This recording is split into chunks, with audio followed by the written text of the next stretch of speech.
avec vous quelques pages de ce roman qui est libre de droit et écrit par Balzac.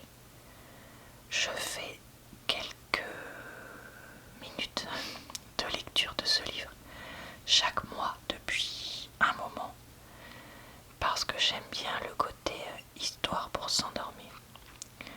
Vous pourrez donc retrouver en barre d'informations, commentaires épinglés et dans le i en haut de l'écran le lien vers mes vidéos précédentes de lecture de ce roman si jamais ça vous tente. Là, nous en sommes vers la page 132 aujourd'hui. Je sais plus si j'avais lu le début là, donc je vais le relire avec vous au cas où. Va mon enfant, tu donnes la vie à ton père, mais tu lui rends ce qu'il t'a donné. Nous sommes quittes. Voilà comment doivent se faire les affaires. La vie est une affaire. Je te bénis. Tu es une vertueuse fille qui aime bien son papa. Fais ce que tu voudras maintenant. À demain donc, Cruchot, dit-il en regardant le notaire épouvanté. Vous verrez à bien préparer l'acte de renonciation au greffe du tribunal. Le lendemain, vers midi, fut signée la déclaration par laquelle Eugénie accomplissait elle-même sa spoliation. Cependant, malgré sa parole, à la fin de la première année, le vieux tonnelier n'avait pas encore donné un sou des 100 francs par mois si solennellement promis à sa fille. Ainsi, quand Eugénie lui en parla plaisamment, ne put-il s'empêcher de rougir.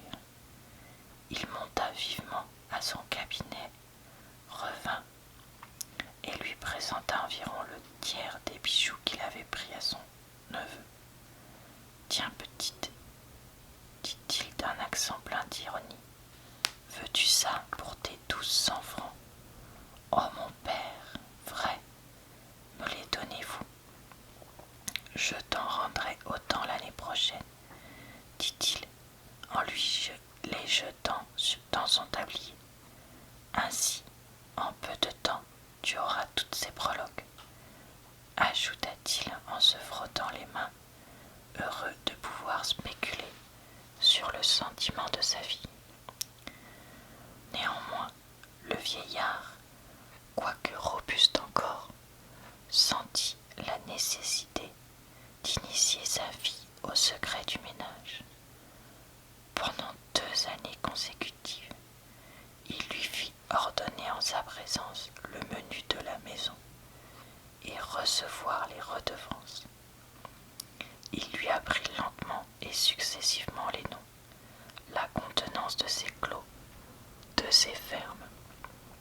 Vers la 3e année, il l'avait si bien accoutumée à toutes ces façons d'avarice, il les avait si véritablement tournées chez elle en habitude, qu'il lui laissa sans crainte les clés de la dépense et l'institua la maîtresse du logis.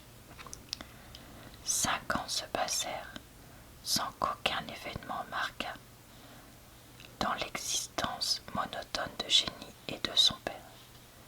Ce furent les mêmes actes, constamment accomplis, avec la régularité chronométrique des mouvements de la vieille pendule.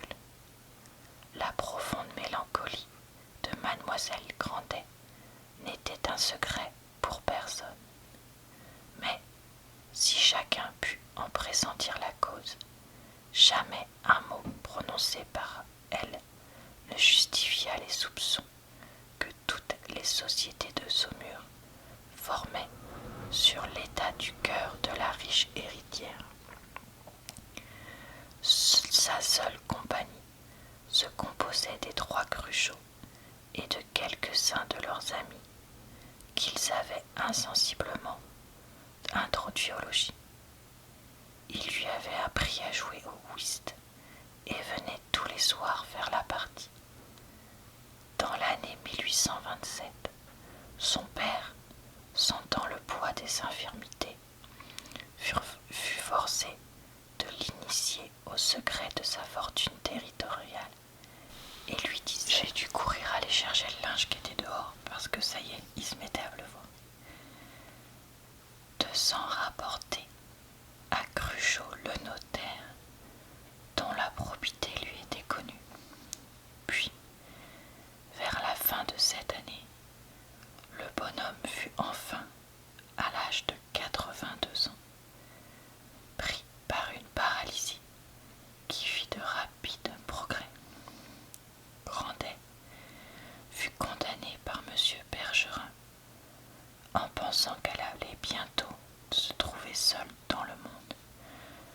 Eugénie se tint, pour ainsi dire, plus près de son père et serra plus fortement ce dernier anneau d'affection. Dans sa pensée, comme dans celle de toutes les femmes aimantes, l'amour était le monde entier et Charles n'était pas là. Elle fut sublime de soins et d'attention pour son vieux père, dont les facultés commençaient à baisser, mais dont l'avarice se soutenait instinctivement. Ainsi, la mort de cet homme ne contrasta tel point avec sa vie. Dès le matin, il se faisait rouler entre la cheminée de sa chambre et la porte de son cabinet, sans doute plein d'or. Il restait là, sans mouvement, mais il regardait tour à tour avec anxiété ceux qui venaient le voir et la porte doublée de fer. Il se faisait rendre compte des moindres bruits qu'il entendait et, au grand étonnement du notaire, il entendait le bâillement de son chien dans la cour. Il se réveillait de sa stupeur apparente au jour et à l'heure où il fallait recevoir des fermages, faire des comptes avec les closiers ou donner des quittances. Il agitait alors son fauteuil à roulettes jusqu'à ce qu'il se trouvât en face de la porte de son cabinet. Il le faisait ouvrir par sa fille et veillait à ce qu'elle plaçât en secret elle-même les sacs d'argent les uns sur les autres, à ce qu'elle fermât la porte. Puis il revenait à sa place silencieusement, aussitôt qu'elle lui avait rendu la précieuse clé, toujours placée dans la poche de son gilet, et qu'il tâtait de temps en temps. D'ailleurs, son vieil ami le notaire, sentant que la riche héritière épouserait nécessairement son neveu le président si Charles Grandet ne revenait pas, redoubla de soins et d'attention. Il venait tous les jours se mettre aux ordres de Grandet, allait à son commandement à Froidfond, aux terres, aux prés, aux vignes, vendait les récoltes et transmutait tout en or et en argent, qui venaient se réunir secrètement aux sacs empilés dans le cabinet. Enfin, arrivèrent les jours d'agonie, pendant lesquels la forte charpente du bonheur fut aux prises avec la destruction. Il voulut rester assis au coin du feu, devant la porte de son cabinet. Il attirait à lui et roulait toutes les couvertures qu'on mettait sur lui, et disait à Nanon: serre ça pour qu'on ne me vole pas. Quand il pouvait l'ouvrir les yeux, où toute sa vie s'était réfugiée, il les tournait aussitôt vers la porte de son cabinet, où gisaient ses trésors, en disant à sa fille: y sont-ils, y sont-ils, d'un son de voix qui dénotait une sorte de peur panique. Oui, mon père. Veille alors, mets de l'or devant moi. Eugénie lui étendait des louis sur une table, et il demeurait des heures entières les yeux attachés sur les louis, comme un enfant qui, au moment où il commence à voir, contemple stupidement le même objet, et, comme un enfant, il lui échappait un sourire pénible. Ça me réchauffe, disait-il quelquefois, en laissant paraître sur sa figure une expression de béatitude. Lorsque le curé de la paroisse vint l'administrer, ses yeux, morts en apparence depuis quelques heures, se réanimèrent à la vue de la croix, des chandeliers, du bénitier, je crois qu'on dit, d'argent, qu'il regarda fixement, et sa loupe remua pour la dernière fois. Lorsque le prêtre lui approcha des lèvres le crucifix en vermeil pour lui faire baiser le Christ, il fit un épouvantable geste pour le saisir. Ce dernier effort lui coûta la vie. Il appela Eugénie, qu'il ne voyait pas, quoiqu'elle fût agenouillée devant lui, et qu'elle baigna de ses larmes une main déjà froide. Mon père, bénissez-moi. Aie bien soin de tout. Tu me rendras compte de ça là-bas, dit-il en prouvant par cette dernière parole que le christianisme doit être la religion des avares. Eugénie Grandet se trouva donc seule au monde dans cette maison, n'ayant que Nanon à qui elle put jeter un regard, avec la certitude d'être entendue et comprise.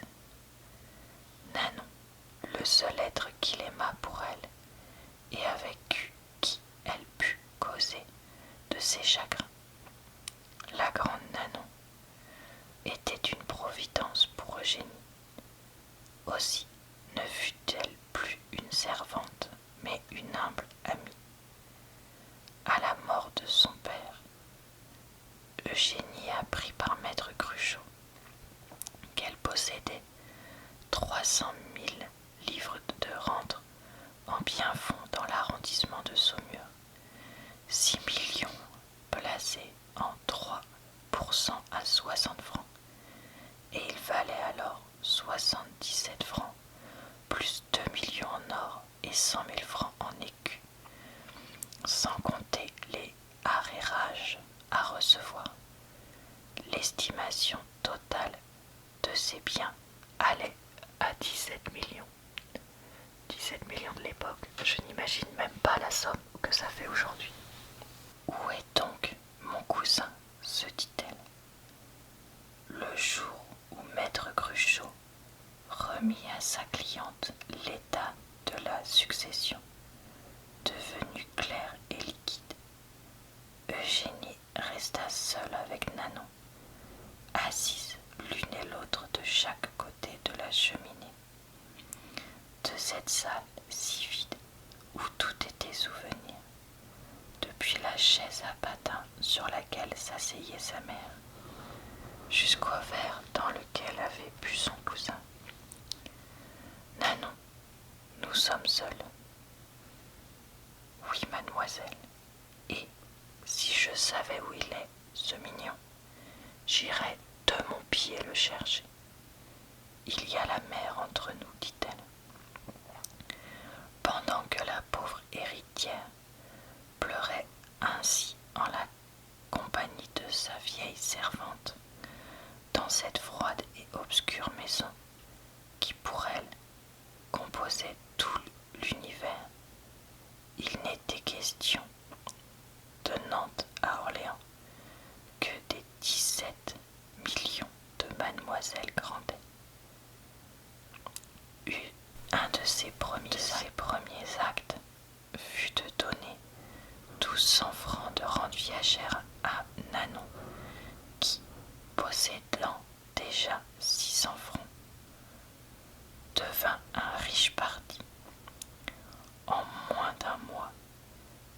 passa de l'état de fille à celui de femme sous la protection d'Antoine Cornoiller, qui fut nommé garde général des terres et des propriétés de Madame Grandet.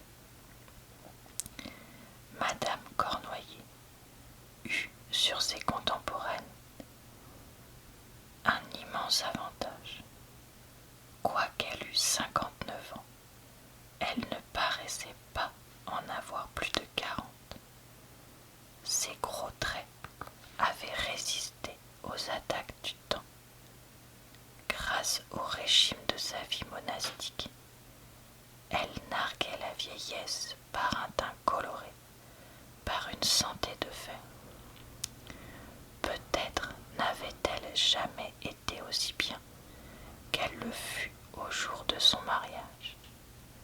Elle eut les bénéfices de sa laideur et apparut grosse, grasse, forte, ayant sur sa figure indestructible un air de bonheur qui fit envier par quelques personnes le sort de Cornoiller. Elle a bon teint, disait le drapier. Elle est capable de faire des enfants, dit le marchand de sel. Elle s'est conservée comme dans de la saumure sous votre respect. Elle est riche, et le gars Cornoiller fait un bon coup, disait un autre voisin. En sortant du vieux-logis, Nanon, qui était aimée de tout le voisinage, ne reçut que des compliments en descendant la rue tortueuse pour se rendre à la paroisse. Pour présent de noces, Eugénie lui donna 3 douzaines de corps couverts. Cornoiller, surpris d'une telle magnificence, parlait de sa maîtresse les larmes aux yeux. Il se serait fait hacher pour elle. Devenue la femme de confiance d'Eugénie, Madame Cornoiller eut désormais un bonheur égal pour elle à celui de posséder un mari. Elle avait enfin une dépense à ouvrir, à fermer, des provisions à donner le matin, comme faisait son défunt maître. Puis elle eut à régir 2 domestiques, une cuisinière et une femme de chambre, chargée de raccommoder le linge de la maison, de faire les robes de mademoiselle. Cornoiller cumula les fonctions de garde et de régisseur. Il est inutile de dire que la cuisinière et la femme de chambre choisie par Nanon étaient de véritables perles. Mademoiselle Grandet eut ainsi 4 serviteurs dont le dévouement était sans bornes. Les fermiers ne s'aperçurent donc pas de la mort du bonhomme, tant il avait sévèrement établi les usages et coutumes de son administration, qui fut soigneusement continuée par monsieur et madame Cornoiller. Ainsi va le monde. À 30 ans, Eugénie ne connaissait encore aucune des félicités de la vie. Sa pâle et triste enfance s'était écoulée auprès d'une mère dont le cœur méconnu, froissé, avait toujours souffert. En quittant avec joie l'existence, cette mère plaignit sa fille d'avoir à vivre et lui laissa dans l'âme de légers remords et d'éternels regrets. Le premier, le seul amour d'Eugénie était, pour elle, un principe de mélancolie. Après avoir entrevu son amant pendant quelques jours, elle lui avait donné son cœur entre 2 baisers furtivement acceptés et reçus. Puis il était parti, mettant tout un monde entre elle et lui. Cet amour, maudit par son père, lui avait presque coûté sa mère et ne lui causait que des douleurs mêlées de frêles espérances. Ainsi, jusqu'alors, elle s'était lancée